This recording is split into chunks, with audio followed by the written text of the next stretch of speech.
आनंद online classes में मैं करुणेश कुमार आप लोगों का वेलकम करता हूं। आज हम आप लोगों को हिस्ट्री सेक्शंस का 1885 ईस्वी से लेकर के 1950 ईस्वी तक की घटनाओं को एक संक्षिप्त प्रारूप देने का कोशिश किया हूं, जिससे कि जो ये ट्रिक्स बनाई गई है, जो आपके एग्जामिनेशंस में अक्सर क्वेश्चंस आते हैं, उसी के पैटर्न के आधार पे मैं इस वीडियो को या अपने दिए हुए टॉपिक्स को तैयार किया हूं। आप इसको ध्यान से सिर्फ ये जो एक लाइन का जो सेंटेंस है, यदि आप उसे याद कर लेते हैं तो लगभग हिस्ट्री का जितना भी इंपॉर्टेंट इंसिडेंट हुई है, जो बराबर क्वेश्चंस एग्जामिनेशंस में आता है, चाहे वो बीएसएससी का हो, आरआरबी का हो या बीपीएससी का हो, लगभग जितने भी क्वेश्चंस आते हैं आपको उसका मैं इंपॉर्टेंट जो तथ्य होता है, इंपॉर्टेंट जो क्वेश्चंस का पैटर्न होता है, उसके आधार पे हम इस वीडियो को अपलोड किए और इस लाइन या इस पंक्ति को तैयार किए हैं। आप इसको ध्यान से देखेंगे और सिर्फ इसको समझेंगे।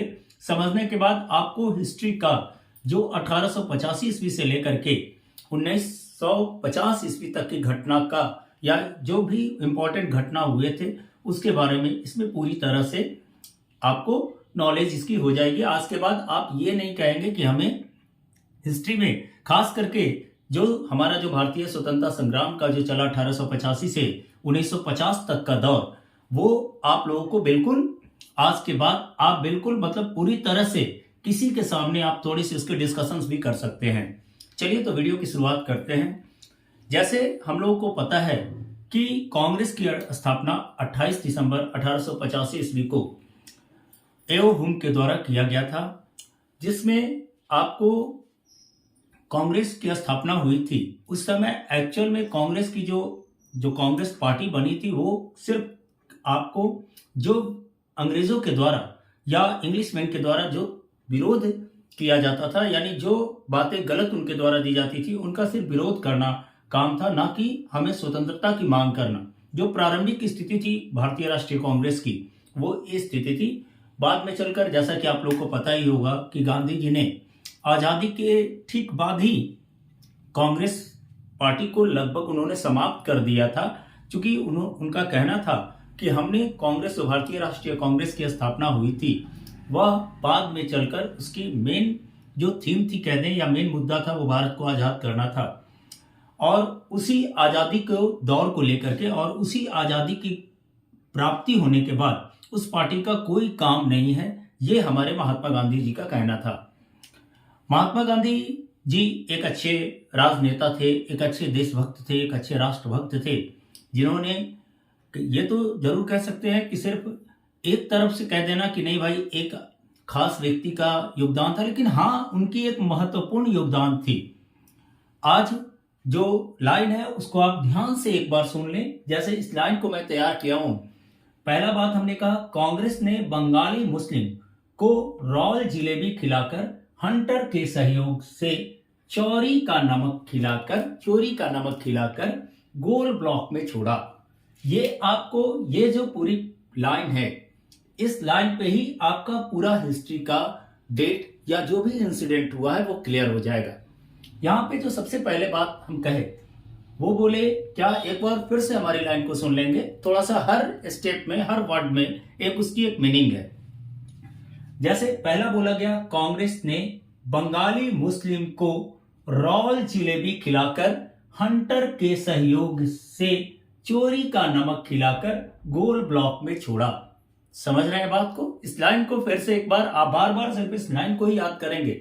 जैसे मैंने पहले बोला कांग्रेस, तो कांग्रेस की स्थापना, जैसे अभी हम तुरंत जस्ट आपसे बात किए थे कि कांग्रेस की स्थापना जो हुई थी वो एओ हुम के द्वारा 28 दिसंबर 1885 ईस्वी को किया गया था। उसके बाद जब कांग्रेस की स्थापना हो गई, मैं बीच में जो छोटे मोटे इंसिडेंट हुआ था, जैसे 1907 ईस्वी को सूरत अधिवेशन भी हुआ था, उसमें कांग्रेस लगभग दो दलों में बंट गया था। और ऐसे कह सकते हैं कि उसके बाद भी बहुत से छोटे छोटे घटनाएं हुई, उसका भी मैं वीडियो एक शॉर्ट फॉर्मेट में करूंगा। लेकिन ये पहले आपको जो मेन इंसिडेंट था, मेन घटना था, उसका वीडियो मैं अपलोड करके आपको दे रहा हूं। तो पहली बात जो हमने बोला कि कांग्रेस ने बंगाली मुस्लिम, तो कांग्रेस ने क्या किया, कांग्रेस की स्थापना हुई, ये तो बात समझ में आ गई 1885 ईस्वी को। उसके बाद बंगाली का मतलब क्या? जैसे हमने अभी आपको बोला कांग्रेस, तो कांग्रेस की स्थापना कब हुई थी भाई? तो 28 दिसंबर 1885 ईस्वी को हुआ था। ठीक है। उसके बाद हमने सेकंड जो बात कहा वो कहा बंगाली। बंगाली कहने का मतलब क्या? तो बंगाली से मेरा रिलेशन है बंगाल का विभाजन। ठीक है, जिसके बारे में यदि बंगाल का विभाजन के बारे में आप लोग यदि कभी सुने होंगे तो इसका जो विभाजन हुआ था वो जुलाई 1905 ईस्वी को बंगाल को विभाजित कर दिया गया था। और यह जो विभाजन किया गया था वो हमारे जो उस समय के गवर्नर जनरल थे लॉर्ड कर्जन, उनके द्वारा किया गया था, जिसके कारण हमारे यहाँ कह सकते हैं कि स्वदेशी आंदोलन का जो प्रारंभ हुआ या जो स्वदेशी आंदोलन की शुरुआत हुई या नींव पड़ी तो इसी बंगाल विभाजन के समय से आपको लगभग स्वदेशी आंदोलन का प्रारंभ हो चुका था। ठीक है, तो 1905 ईस्वी को आपका 16 अक्टूबर 1905 ईस्वी को बंगाल का विभाजन हुआ। ठीक है, तो आपका बंगाली से मतलब हो गया बंगाल का विभाजन। बंगाल का विभाजन कब हुआ आपका? तो बंगाल का विभाजन कह सकते हैं 16 अक्टूबर 1905 ईस्वी को बंगाल का विभाजन किया गया था। इसके बारे में पहले भी बात हुई थी, लेकिन आपको 16 अक्टूबर 1905 ईस्वी को बिल्कुल विभाजित कर दिया गया था। लेकिन ये जो विभाजन था सिर्फ अंग्रेजों के द्वारा विभाजित किया गया, लेकिन भारतीय इस विभाजन को बिल्कुल नहीं माने थे, क्योंकि विभाजन में सबसे बड़ी जो दोस्ती वो ऐसा व्याप्त किया गया था कि हमारे जो राज्य क्षेत्र थे उनको बिल्कुल इधर उधर कर दिया गया था। इसका मेन थीम जो हमारी ब्रिटिश सरकार जो उस समय हमारे यहाँ काम कर रही थी उसका काम था कि हमारे समाज को, हमारे राज्य को धर्म के आधार पर बांट देना, और ये भी एक कॉज मुख्य कारण बन करके आया जो बंगाल का विभाजन हुआ।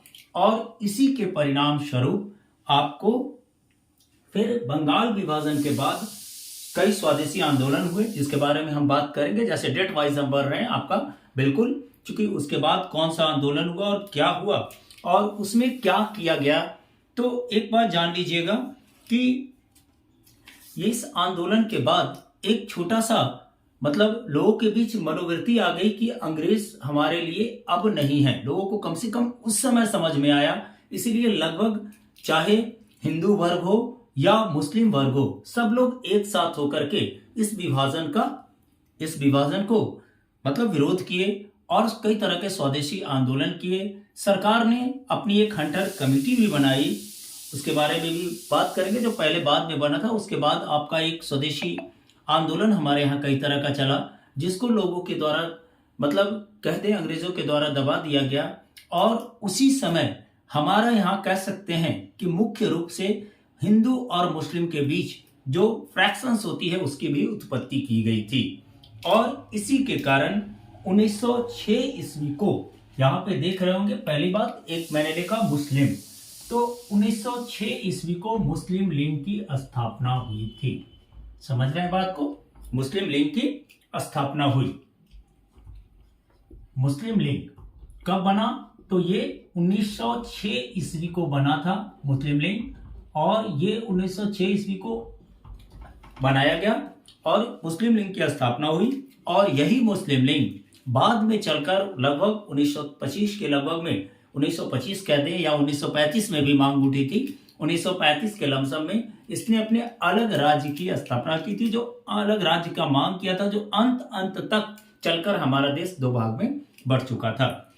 इसके बाद आपका क्या आया? तो एक बात आप गौर करेंगे कि मुस्लिम लीग के बाद एक होम रूल आंदोलन भी चला था।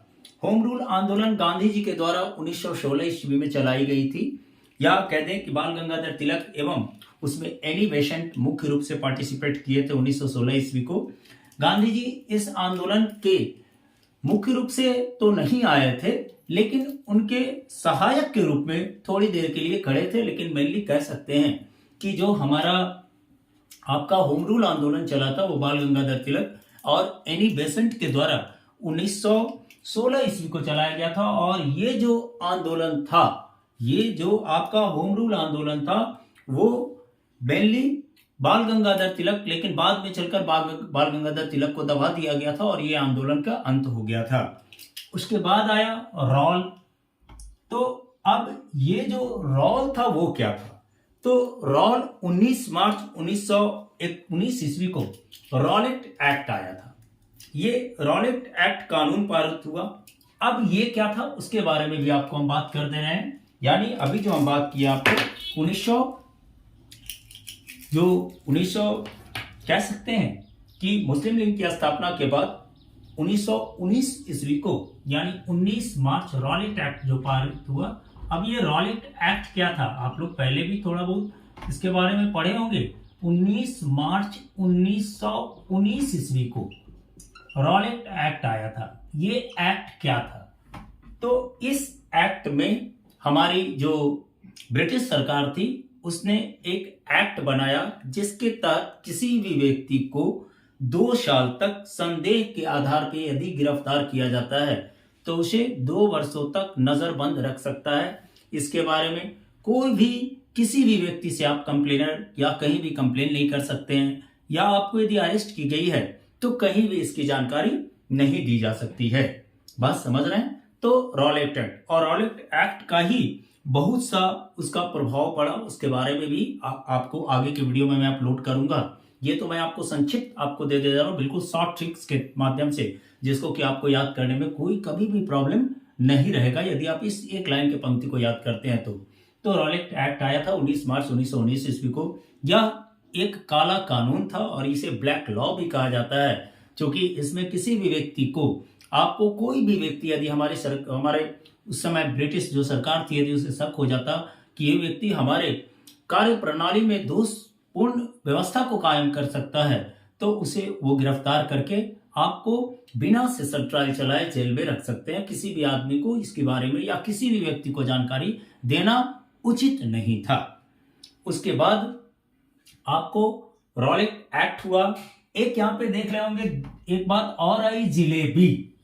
तो आपको याद होगा, अभी तो मैं 19 मार्च 1919 ईस्वी को बात किया और यही रॉलेट एक्ट के विरोध में क्या हो रहा था कि बीच में बहुत से आंदोलन चल रहे थे, लोग आंदोलन कर रहे थे। और चूंकि हमारा जो 1907 ईस्वी में सूरत अधिवेशन में ही कांग्रेस 2 दलों में बंट चुका था, एक गर्म दल और एक नरम दल, लिबरल और मॉडरेट।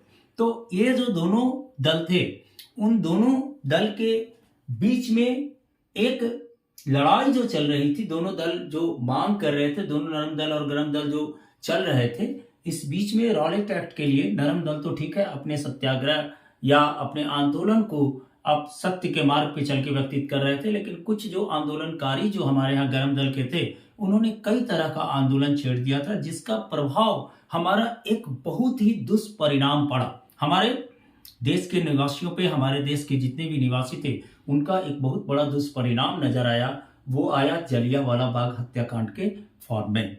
इसीलिए कहा जाता है कि रॉलेट एक्ट पास होने के बाद जो जलियांवाला बाग बहिष्कार था वो आपको 13 अप्रैल 1909 ईस्वी को 19 ईस्वी को लगभग हुआ था, जिसमें आपको जलियांवाला बाग, ये बात हमेशा याद रखेंगे, जलियांवाला बाग, इस इंसिडेंट के बारे में भी मैं डिस्कस कर रहा हूं अभी।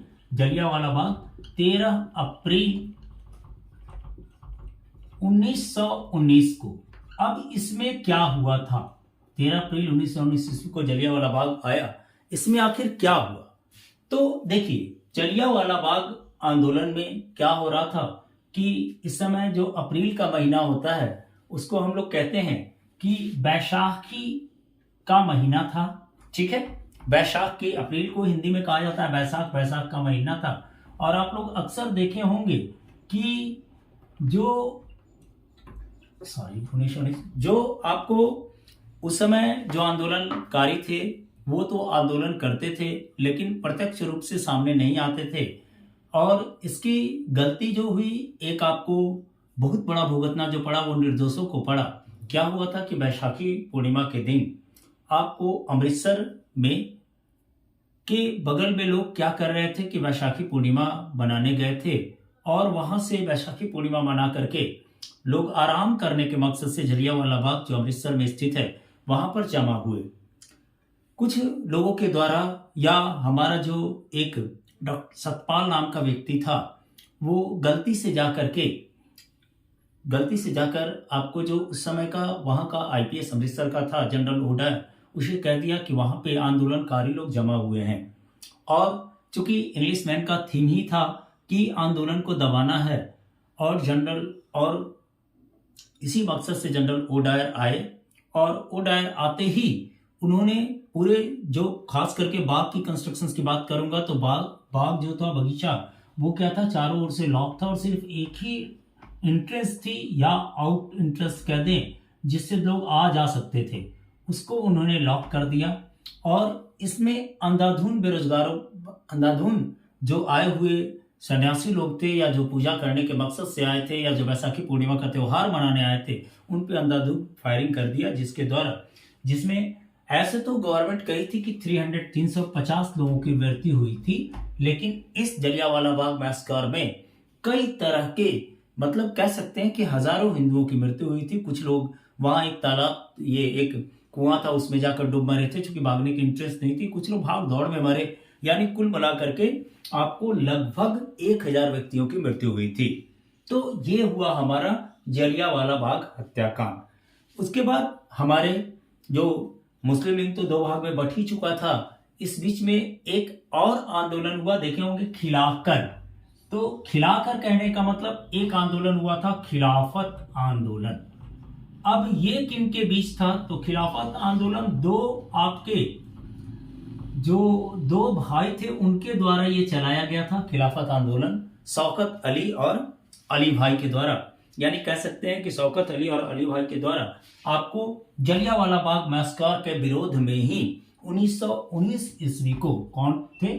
शौकत अली या कह दें अली भाई एवं अली भाई के द्वारा आपको कब चलाया गया? ये 1919 ईस्वी को जलियांवाला बाग मैसेकर के विरोध में ये खिलाफत आंदोलन चला।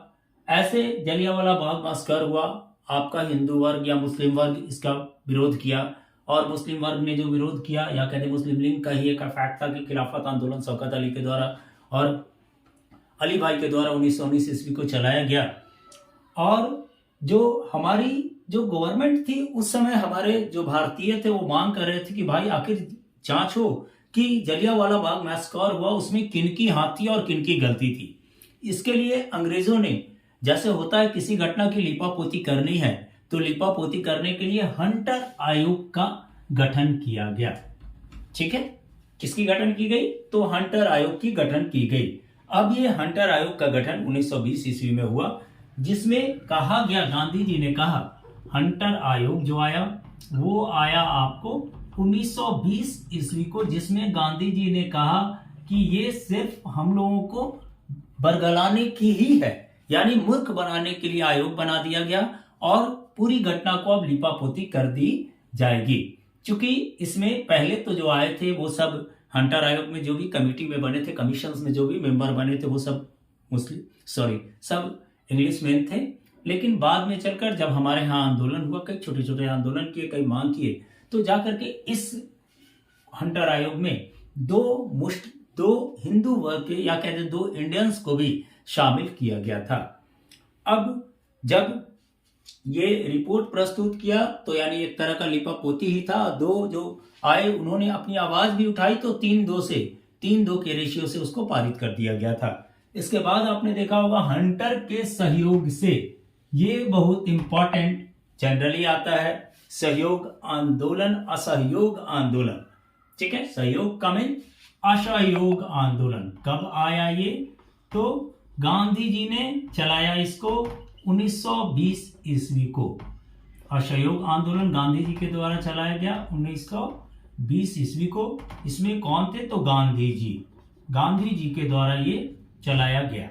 ठीक है, 1920 ईस्वी को। आप इसका स्क्रीनशॉट ले लेंगे, इस लाइन को याद रखेंगे। बाकी आपको आज से जो मेन इंसिडेंट है 1885 के बाद जो भी इंसिडेंट हुआ है वो आपके दिमाग से अब नहीं निकलेगा, लेकिन इस वीडियो को 1 से 2 बार बार बार देखेंगे, थोड़ा सा इस लाइन को याद करेंगे, आपको फिर से बुक याद करने की जरूरत नहीं पड़ेगी। यानी कहने का मतलब असहयोग आंदोलन गांधी जी के द्वारा 1920 ईस्वी में चलाया गया। सवाल उठता है कि हमने तो पहले ही कह दिया कि अब कांग्रेस पार्टी जो थी 1907 ईस्वी के सूरत अधिवेशन में ही 2 पार्ट में बढ़ चुके थे, गरम दल और नरम दल। तो नरम दल तो चलिए असहयोग आंदोलन में शामिल था, लेकिन गरम दल इसको फॉलो नहीं किया। तो गरम दल ने क्या गलती किया? तो गरम दल, गांधी जी उस समय बोल दिए थे स्पष्ट रूप से कि यदि हम कोई भी आंदोलन चला रहे हैं, यदि इसमें क्रांतिकारी गतिविधि होगी, यानी क्रांतिकारियों का कोई भी पार्टिसिपेट होगा, क्रांतिकारी कोई भी क्रांतिकारी काम करेंगे, तो हमारे द्वारा चलाए गए आंदोलन को मैं बंद कर दूंगा। और यही कारण हुआ, एक प्रमुख घटना हुई जिसके कारण गांधी जी ने असहयोग आंदोलन बंद कर दिया। अक्सर क्वेश्चन आता है, थोड़ा डीप में जाने के बाद ये पता चलता है कि आखिर गांधी जी ने असहयोग आंदोलन को क्यों बंद किया था। तो आप यहाँ देख रहे होंगे से चोरी। चोरी कहने का मतलब क्या? तो एक चौरी यूपी में जगह है, चौरी, समझ रहे हैं? तो चौरी चौरा कांड हुआ था। अब इसमें क्या हुई थी? चौरी चौरा कांड जो 1922 ईस्वी में हुआ, उत्तर प्रदेश के गोरखपुर में चौरी चौरा पड़ता है, जगह है, अभी भी है चौरी चौरा। वहां पे क्या हुआ कि लोग क्या किए, चौरी चौरा कांड हुआ। कब हुआ? तो 1922 ईस्वी में। अभी असहयोग आंदोलन चल ही रहा था गांधी जी का कि 1922 ईस्वी में चौरी चौरा कांड हो गई।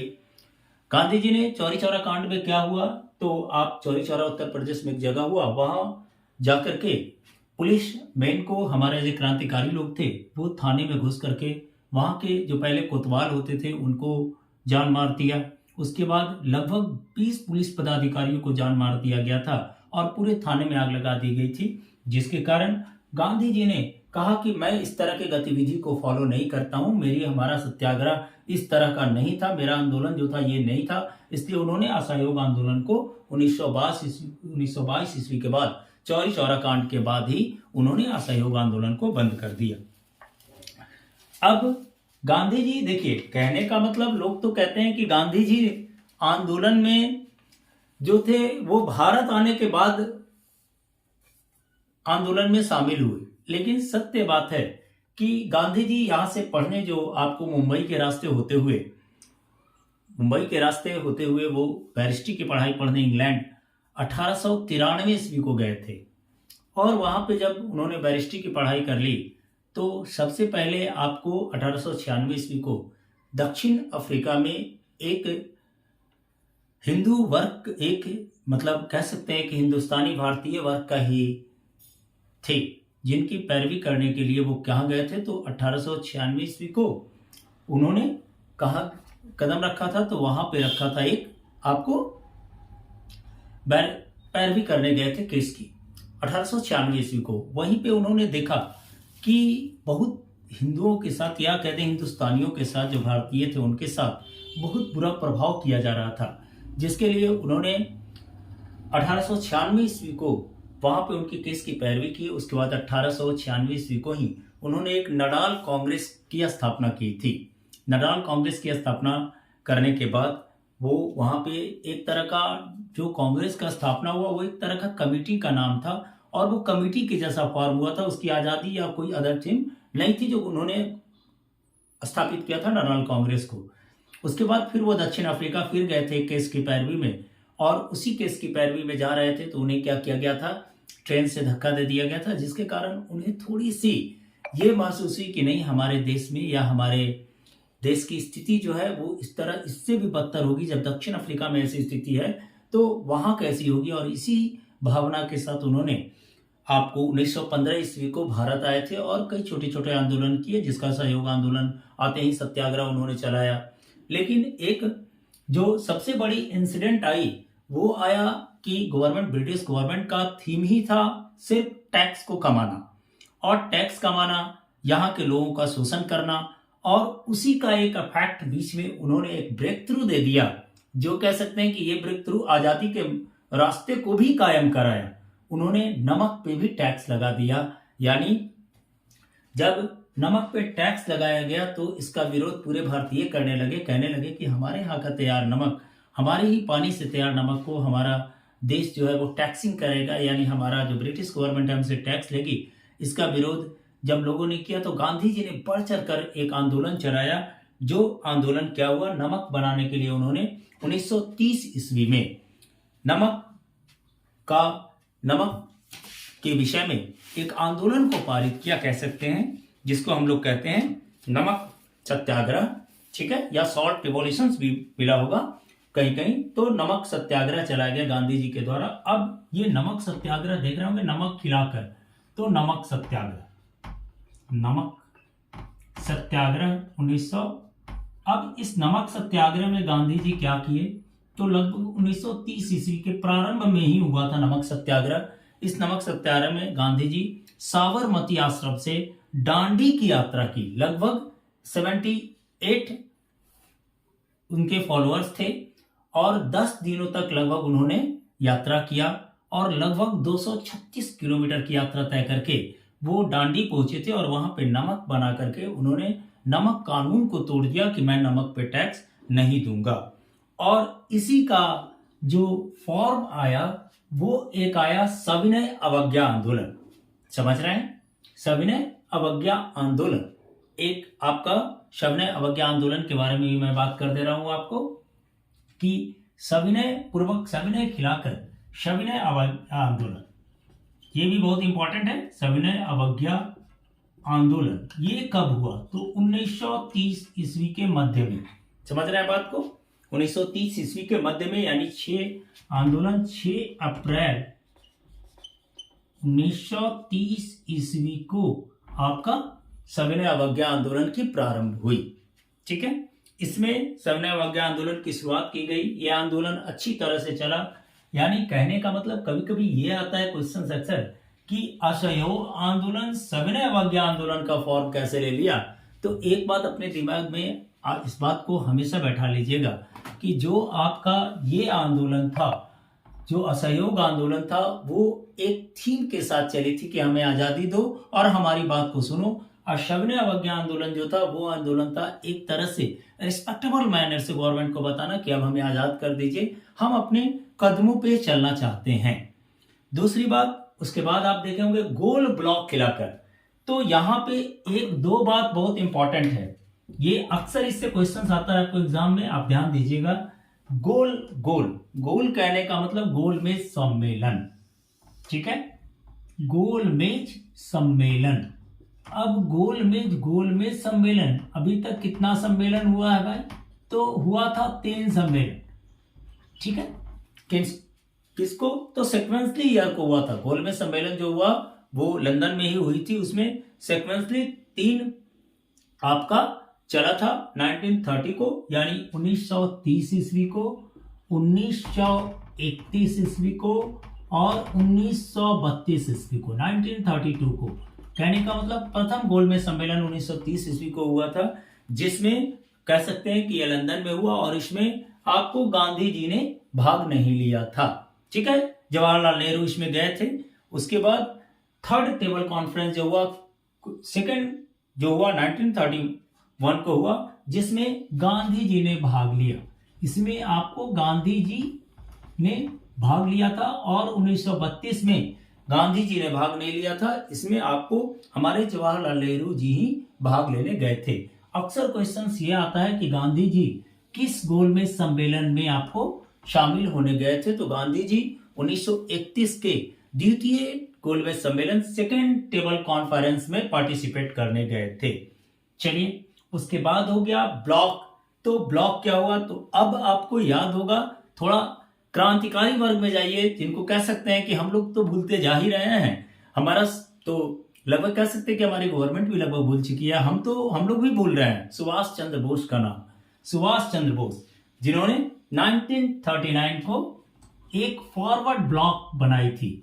सुभाष चंद्र बोस 1939 को, ज्यादा दिन नहीं रहे थे बेचारे, 1939 को ही जापान में एक सम्मेलन में शामिल होने जा रहे थे और प्लेन क्रैश की और उसमें उनकी मृत्यु हो गई। लेकिन अभी भी यदि सरकारी बात करें, गवर्नमेंटल प्रोसेस से बात करें, तो इसके बारे में अभी तक पुष्टि नहीं की जाती है कि उनकी मृत्यु कहाँ हुई थी। लेकिन हाँ, कह सकते हैं कि उसके बाद उनका किसी भी तरह का कोई अता पता नहीं चला। तो 1939 ईस्वी को सुभाष चंद्र बोस ने फॉरवर्ड ब्लॉक की स्थापना की थी। फॉरवर्ड ब्लॉक, अब ये तो बेचारे थे ही पूरी तरह से गर्म दल, ठीक है। इनका मानना ही था कि तुम मुझे खून दो और मैं तुम्हें आजादी दूंगा, और यही इनका स्लोगन इनको आजादी की ओर। और आज भी हम लोगों को चाहिए कि इनको एक अच्छे नजर से देखें, इनकी भी वही अहमियत है जो और लोगों को देते हैं, क्योंकि इनके द्वारा भी हमारे यहाँ आजादी का एक बिगुल जो फूंका गया था उसमें इनकी एक महत्वपूर्ण भूमिका थी। इसके बाद हमने दिया छोड़ा, यानी भारत छोड़ो आंदोलन। भारत छोड़ो आंदोलन गांधी जी के द्वारा दिया गया एक बहुत इंपॉर्टेंट आंदोलन, जिस आंदोलन के द्वारा ही हम लोग आजाद हुए थे। और ये आंदोलन 8 अगस्त 1942 ईस्वी को चला था, जिसमें गांधी जी ने कहा था करो या मरो।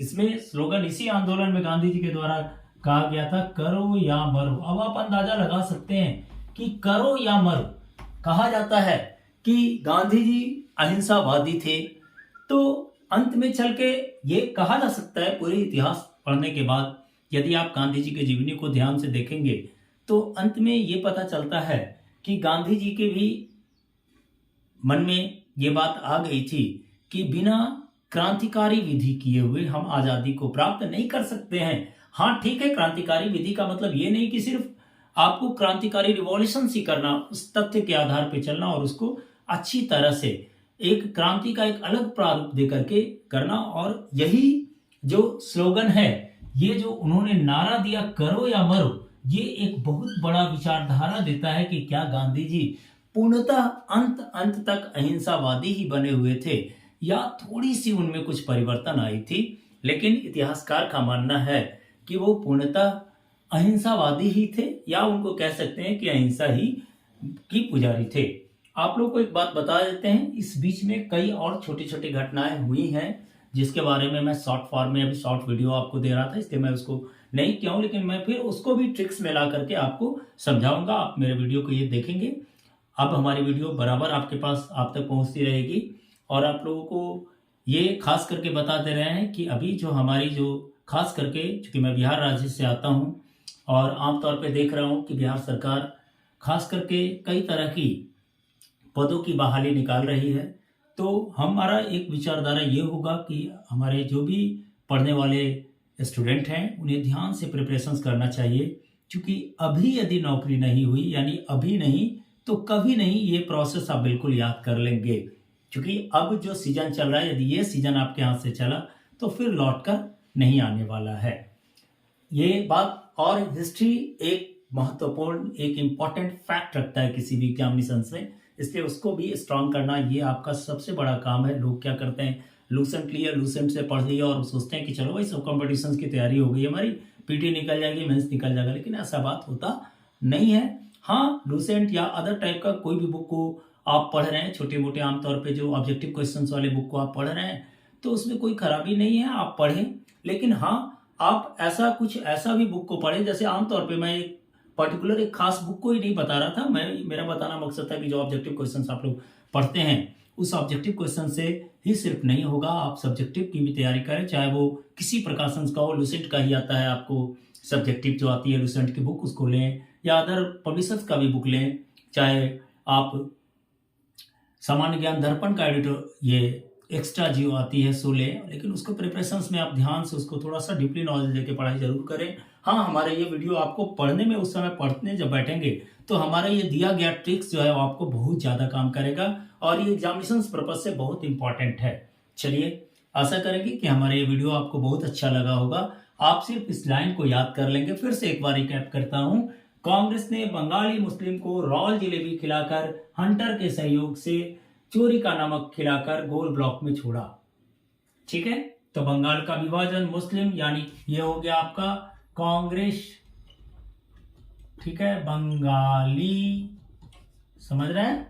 चलिए रेड से थोड़ा इंडिकेट कर दे रहे हैं, ये हो गया मुस्लिम, ये हो गया रॉल, ये हो गया जिलेबी, ये हो गया आपको खिलाकर, ये हो गया हंटर सहयोग, और ये हो गया चोरी, ये हो गया आपका नमक, उसके बाद हो गया सभी, उसके बाद हो गया गोल, और ये हो गया आपका ब्लॉक, और ये हो गई आपका छोड़ो। इसका स्क्रीनशॉट ले लेंगे और इस बात को हमेशा याद रखेंगे। चलिए, आप हमारे चैनल को सब्सक्राइब जरूर कीजिए। धन्यवाद।